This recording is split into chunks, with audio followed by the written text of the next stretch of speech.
In today's video, I'm going to teach you how to highlight text in Affinity Designer.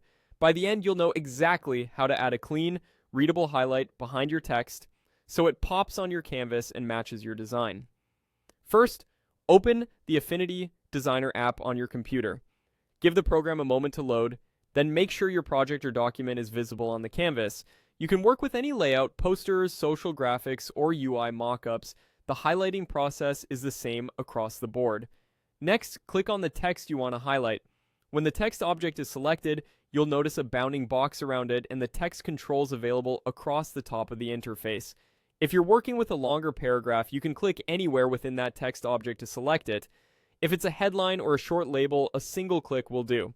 The key here is simply making sure the text layer you want is active so the correct formatting options appear. Now look to the top toolbar and find the highlight color control. It typically sits near the other text attributes like font, size, and color. The highlight setting applies a background color directly behind the characters, giving you that classic marker effect without changing the actual fill of the letters. Click the highlight swatch to open the color picker. You'll see options to choose from recent colors, document palettes, or more granular sliders depending on your setup. Finally, select a color. You can pick a bright tone for emphasis, a soft pastel for a subtler effect, or a brand color to keep everything consistent. If the color picker shows opacity or intensity controls, nudge them until the background is strong enough to support legibility without overpowering the text. As you make changes, you'll see the highlight update live on the canvas, so it's easy to assess contrast.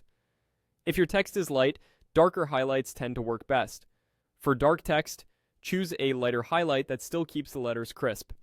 That's the entire process.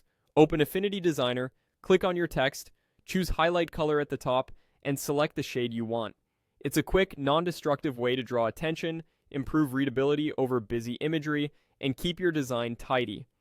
If you need to adjust later, just reselect the text and change the highlight color. Nothing is baked in, so you can refine as your layout evolves. Thanks for watching, and happy designing!